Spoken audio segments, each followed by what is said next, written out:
Bango na bana kama kera ezalo kito na masasi matoi na bango. Amen. To yamona toza to nasima ya tango pasteur na biso za ko yako yo kisa biso ko lebela biso ainsi que l'Éternel na poko de l'autre bete so ko lisma bo. Amen. Sika yao ezambe apambola so na poko lelo. Amen. Tolobaki toza na tango na biso ya losambo, mais toza seulement na 20 minutes. Il y a exhortation parce que normalement la prédication bandera déjà dans 45 minutes. Amen. Jusqu'à l'écolo. Alors, ce qui déjà, tout ça n'a pas 20 minutes, c'est-à-dire, et ça déjà exhortation. Amen.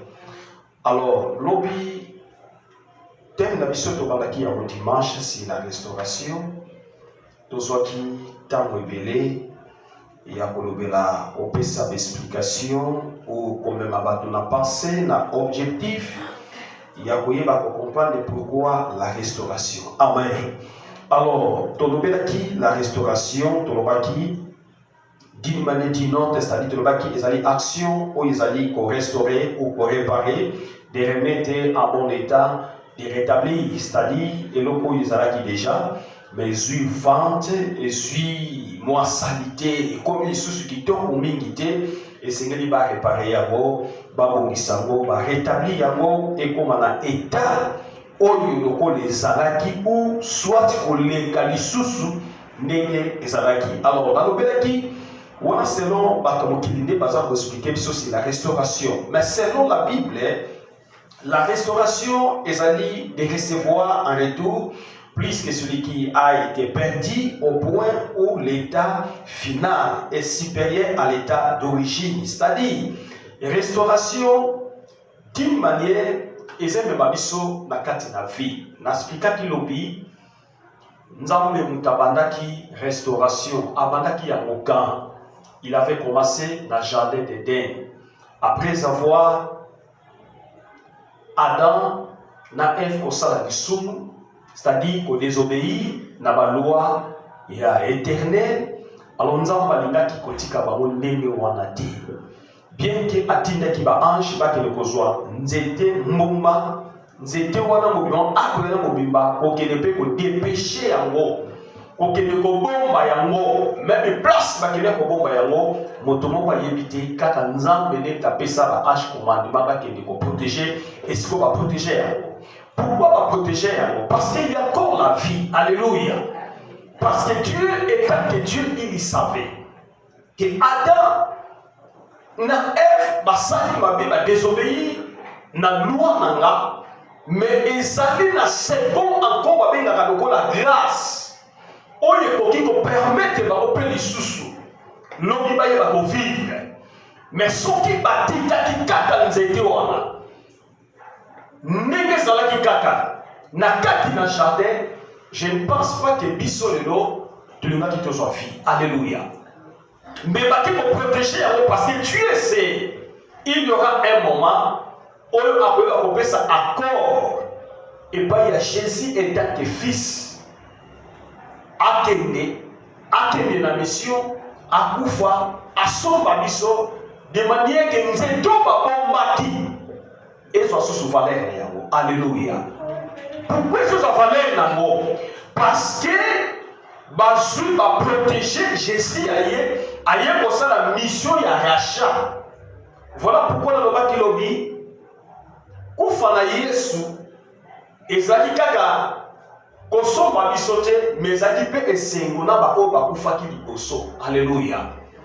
Ezali pe esengo na ba o bakufa ki liboso avant Jésus. 3 jours à ça qui na samba belé, c'est-à-dire il a fait 3 ans. Nenga Salaki était que Motoko la mission a vivaki 3 ans et demi et 3 jours il y a restitution et qui uniquement dans un clin d'œil il a fait le ministère. Alléluia. Pour ma koye ba ko somba lisusu ba oyo ba ko faki. Alléluia. Voilà pourquoi tu vas dire restauration basse nango et ça dit pour restaurer état d'âme ya bato ko restaurer l'esprit nabiso, qu'on restaurer état physique nabiso, yango na loba ki tokolobela ngo na ba branche ebele et ko aider biso to comprendre restauration eza toute une vie chrétienne mobimba na yango parce que soki tozalaka malamu o soki mabe sala makate Jésus ne pouvait jamais revenir. Alléluia. Akokaki koya te. Akokaki konima kufa te. Mais soki andimaki parce qu'il savait la valeur. Tango Bible ezobana biso faisons-le à notre image. Tout ça là motolokola biso, c'est-à-dire Jésus aussi, il était là dans la divinité. Il jouait son rôle dans la divinité. Alors il ne pouvait jamais à côté Kabiso de demeurer nakati na mabe, mais il faut ça quelques gestes au voyez va permettre biso lelo biso to soit vie. Alors dans le dans Jean chapitre 42 verset 10 à 17 total ça qui moko ya belema ya vie à Job. Au Job amenaki tout au long. Il y a bon tout au long. Il y a ministère naïe. Le ministère seulement, les autres choses quand ça ministère, les akaka, n'a pas pasteur ni n'a pas ministère, non bien aimé. Un ministère, tout un enfant de Dieu a ça ministère. Alléluia. A ça ministère, pourquoi? Il est là pour servir Dieu. A ça on a pour servir Nzambe. A ça on a pour glorifier Nzambe. A ça on a pour applaudir Nzambe. A ça on a pour c'est-à-dire qu'on soutenir Moussala ya Nzambe. Voilà pourquoi bien aimé, Job na époque naïe, il a accepté la souffrance.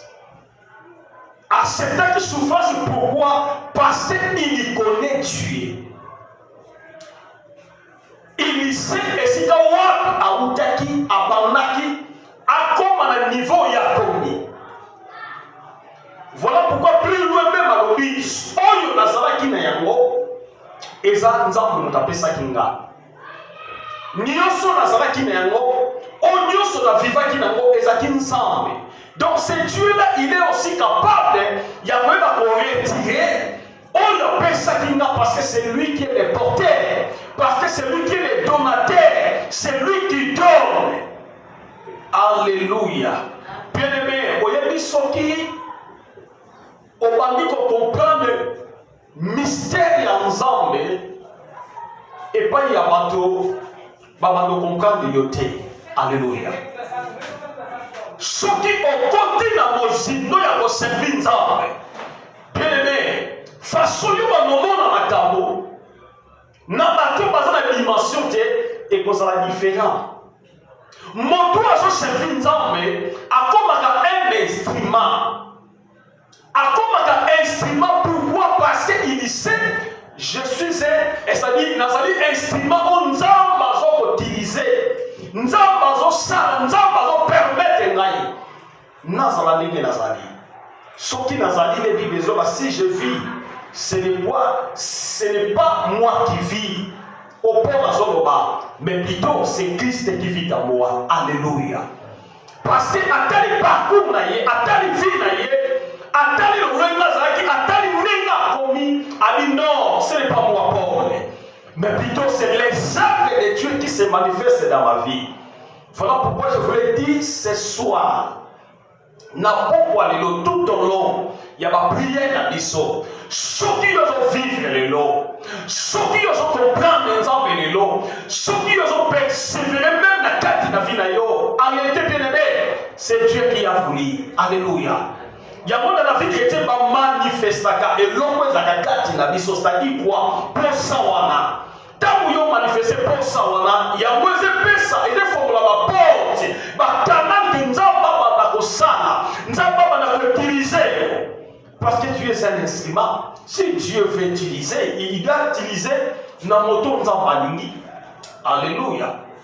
À utiliser Namoto Nzambalingi, Moutakoye Sanzambe, pourquoi utiliser Nate, pourquoi s'aligner, pourquoi s'aligner Nate? Non, bien aimé. Nzambe, dans la salle de la Kamoto, même Motu, Amiye Barateke, Makamuna Konda, tali na niveau nazokota nzoka nazokota na carré moko eza carré moko eza sacré